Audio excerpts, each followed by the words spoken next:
Hello, I'd like to welcome you to our podcast on various pedagogical issues. The topic I'm talking about this time is AHOI, Lighthouse Ahead, Parents in SOS Mode. Very first, I'd like to invite you to a metaphor. Imagine a lighthouse, your personal lighthouse. It's clear that every lighthouse needs a powerful foundation to withstand all weather conditions. This foundation makes the lighthouse indestructible. What does this mean for me as a mother, as a father, a grandmother, grandfather, or as every other reference person of a child? The lighthouse represents a strong and stable foundation, which every child needs on its adventurous journey through life.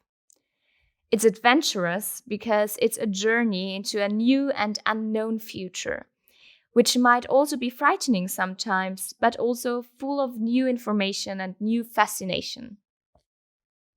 I also have another metaphor that I'd like to present to you.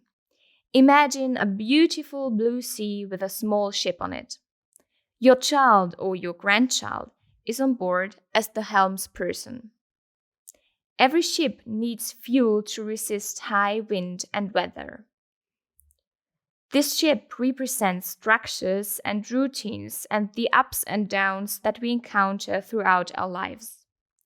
The best fuel a child can get to withstand hard times is unconditional love. By refueling the ship again and again with love and emotional attachment, we are strengthening the confidence and self-esteem of our children. What does this mean in a larger sense? Nowadays, in a world full of performance orientation, we are very often assessing ourselves and also our kids in terms of achievements and abilities. But it's essential to stop judging ourselves and others. We need honest interest and sincere concern for our children in order to meet them at eye level and to show understanding and compassion. Stop comparing your kid to others. Each child has its own pace of development. The best thing to do to support a child in its development is to accept this individual pace. Have you ever said to your child, "I love you the way you are"? This shows that love is not linked to conditions, achievements, good behavior, and grades at school. We, in our function as role models, should exemplify that every child is good as it is. Of course, children want to try out their newly acquired abilities. They want to test boundaries, to explore the world, and to experience adventures. They want to steer the ship. Therefore, dear parents, accept that it's not our task to steer their boat. We need to support our children in difficult situations and help them whenever they need us to help them. Therefore, don't be the helmsperson, be the lighthouse. This way, they can develop themselves independently and they have all requirements to confidently go their own way. Like this, children are becoming more autonomous and self-confident. It's vital to take children seriously when it comes to their feelings. Even if we as parents might have the impression to never please our children, they don't tease us deliberately. So, one of the hardest parts behind all of this is not to be infected by the anger of our children. Many parents start ranting or punishing when children are angry. They become angry themselves. This makes the upbringing of children and the everyday life so difficult. But losing one's temper causes more waves and destabilizes the ship even more. Then even more super fuel, or as explained, unconditional love is needed. I know that it's a big challenge for parents to realize that the child's anger is not directed at us personally. Therefore, we need strategies to find peace and relaxation in such situations. One way that I'm doing this myself is to breathe in and out 3 times very consciously. Try this out when your child is very angry. Simply start breathing extremely consciously.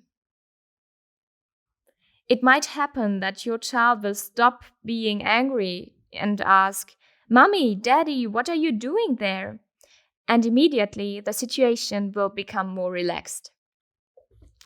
In a nutshell, it's important to remind you that rituals, routines, and structures present a strong foundation. Children need such a foundation. But how can I offer such rituals, routines, and structures? Well, you could organize regular meal and sleep times. Take time with your partner and your kid to enjoy these times. This leads to conversations in which you can find peace together. Moreover, you could also assign tasks to your child and by that let it encounter the world of adults. Setting the table, watering flowers, tidying up the room. Depending on the age of your kid, you could also make a game out of such tasks. In case you don't have a regular morning or evening routine yet, or in case you have the feeling that you could still optimize those routines, think in a more creative way. Rethink the morning and evening routines. Are they adapted to your child's needs? Be brave and start changing the morning routine, for instance. Observe your child when trying them out. Is your kid behaving differently? Maybe more relaxed? Or do you feel your child is more stressed? This is what makes education and the upbringing of children so fascinating. This flexibility. The general structure, the foundation, should always stay the same. But the frame can be changed and new things can be tried out. Each day might bring changes.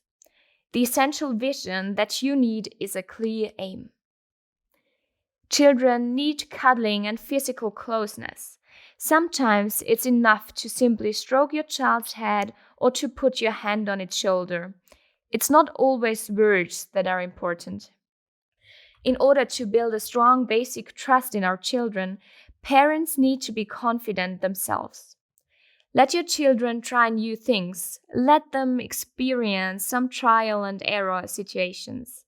Talk with them about it. Motivate your child to try it again when it doesn't work out the first time. If your child is cautious, offer your help.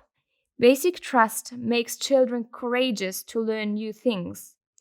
You can, for example, let your child assist you while cooking. Such a routine can promote self-confidence and create anticipation for the communal meal.